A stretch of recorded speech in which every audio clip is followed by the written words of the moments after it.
안녕하세요. 피부로 떠나는 여행 가이드 피부과 전문의 노성민입니다. 오늘은 남성 탈모약에 대해서 이야기해 보겠습니다. 남성 탈모, 남자의 최대의 적이죠. 탈모가 있으신 분들은 엄청난 스트레스를 받으시는데 여러 댓글에 원장님도 주사 맞으셔야 될 것 같아요. 저도 탈모가 좀 있어가지고 프로페시아 먹고 있거든요. 고개 한번 숙여주실 수 있나요? 아니 뭐 살짝만 숙일게요. 굳이 그 남자는 가장 큰 공부가 대머리인 것 같아. 전 그때 알았어요. 이게 뭔가 내 인생 계획에 뭔가 난 결혼을 할 수 있을까 막 그냥 이런 거 있잖아요. 그런 고민을 엄청 하는 거예요. 살짝만 숙일게요.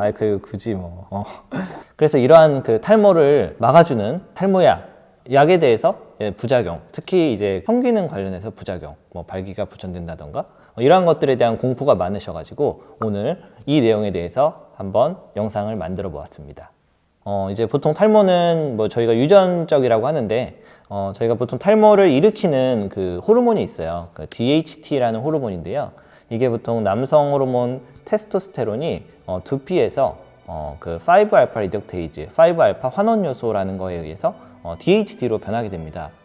이 내용 좀 어렵나요? 여기서부터 안 보려고 하나? 네. 이거 진짜 간단한데, 어쨌든 그 몸에 있는 남성 호르몬이 어떤 효소에 의해서 DHT라는 걸로 변하게 되는데, 이 DHT가 모낭을 줄이고 모낭을 파괴하고 결국은 머리를 빠지게 해서 탈모를 일으키는 원인 물질입니다. 그래서 이 탈모약의 작용 원리는 이 테스토스테론이 DHT로 변화하는 과정에 작용하는 효소를 막는 작용에 의해서 탈모를 막는데요. 결과적으로 DHT의 레벨을 감소시켜서 탈모가 진행되는 것을 막는다라고 생각하시면 됩니다. 앞에 내용 어렵나요? 표정들이 안 좋으신 것 같아서. 다 아는 내용이죠? 아닌가? 유전적인 게 크다는 거예요. 네네네네. 근데 이제 이 유전이 100%는 아니에요. 그래서 유전이 아니어도 생길 수는 있다. 하지만 그걸 유전이라고 할 수는 없지만 타고났다라고 생각하시면 돼요. 타고난다는 거는 부모님에게 받은 거긴 한데 부모님은 발현이 안 됐을 수도 있고요. 자기한테 발현되는 건 있고. 원래 한 달에 건너서라고 그러잖아요. 그거는 약간 속설인 것 같습니다. 완벽한 속설인 것 같아요. 그러니까 할아버지가 생기면 아빠가 안 생기고 내가 생기려고. 그렇게 알고 있죠. 네. 속설이에요. 아버지가 생겼다고 자기는 안 생길 거라고 방심하시면 안 돼요. 그래서 탈모약의 효과를 보시면요, 이게 DHT 레벨을 감소시켜서 더 빠지지 않게 한다라고 생각하시면 돼요. 이게 탈모약을 먹는다고 빠졌던 머리가 다시 나게 하는 발모 효과는 그렇게 강하지 않다. 그래서 이 탈모약은 탈모가 진행되는 걸 막아주는 거지 기존에 빠진 머리가 엄청나게 나게 하는 효과는 강하지 않습니다. 제가 이제 확률적으로 보면 빠졌던 사람이 다시 나는 경우가 없는 건 아니지만 한 10% 미만인 것 같아요. 그래서 탈모약을 먹는 시점이 굉장히 중요한데요. 탈모가 꽤 진행되고 드시면 안 되고요. 사실 탈모가 시작될 때 이 약을 먹는 것이 굉장히 중요합니다. 또 다른 거는 이 약을 먹는 동안 탈모가 진행되는 것을 막는 거지, 이 약을 어느 기간 먹으면 탈모가 이제 끝났겠지? 라고 하는 그러한 치료법은 아닙니다. 본인의 유전자를 이 약을 통해서 변형을 시킬 수는 없고 그 유전자는 계속 유지가 되는 거기 때문에 이 약을 먹는 동안 어느 정도 그 머리가 빠지는 것을 막는 거지, 이 약을 통해서 완전히 본인의 탈모를 치료할 수 있다, 완치할 수 있다라고 생각하시면 안 됩니다. 그럼 언제까지 이 약을 먹어야 될까요? 이건 정답은 없지만 본인이 머리가 빠져도 된다라고 느끼는 나이까지, 그때까지 드시면 됩니다. 네. 그래서 보통은 이제 그건 개인차가 있겠지만 예전에는 50대, 60대라고 하면 요새는 60대 이후에까지 약을 드시는 분이 많이 있는 것 같아요. 자, 그러면 어떠한 약 부작용이 있을까요? 이제 기존적으로 남성 호르몬이 DHT로 전환되는 걸 막는, DHT도 일종의 남성 호르몬인데 그걸 막는 거기 때문에 당연히 이론적으로는 남성 성기능과 관련해서 부정적인 영향을 줄 수 있습니다. 예를 들어서 발기부전, 성욕 감퇴, 정액량 감소, 사정에 대해서 지연이 된다던가 혹은 좀 빨리 사정을 한다던가 하는 그러한 것들이 보고는 되어 있는데요. 결론적으로 말씀드리면 이러한 일들이 일어날 확률은 매우 적다입니다. 이러한 것들 중에 가장 흔하게 일어나는 게 이제 성욕 감퇴인데요. 이러한 성욕 감퇴도 약을 먹는 사람에게서 한 1에서 2% 정도 보고가 되어 있습니다. 그러니까 100명 중에 한 2명 많아야 2명이라고 생각하시면 되고요. 만약에 약을 먹고 이러한 것들이 좀 발견된다 하더라도 약을 좀 지속적으로 먹게 되면 이러한 증상이 사라지는 경우가 많고요.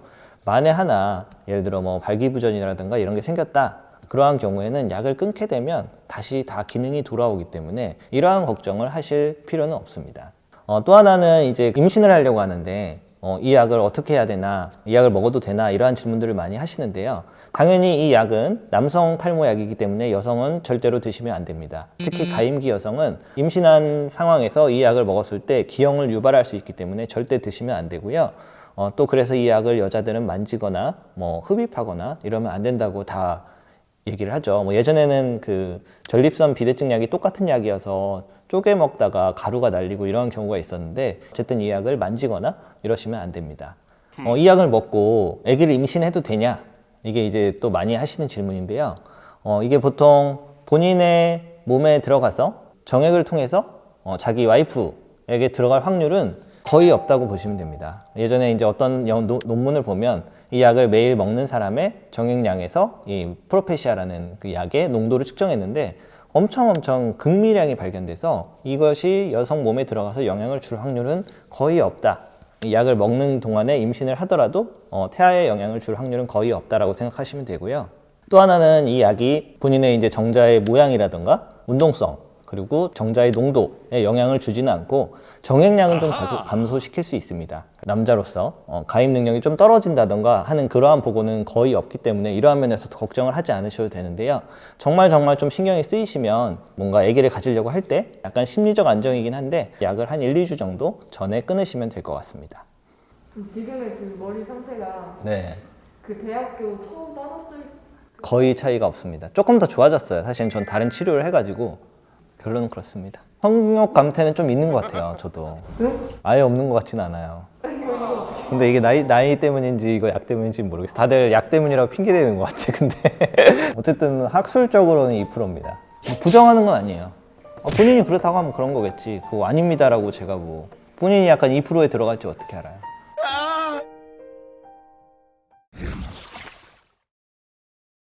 자, 이상으로 탈모약은 시기를 놓치지 않고 탈모가 진행되기 시작할 때 드시는 게 제일 좋고요.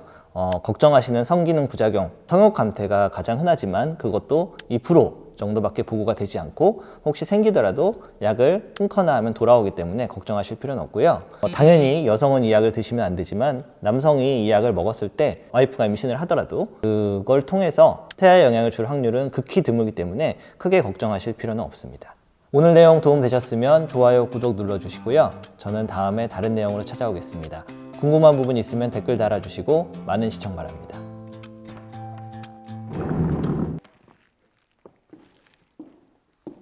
끝.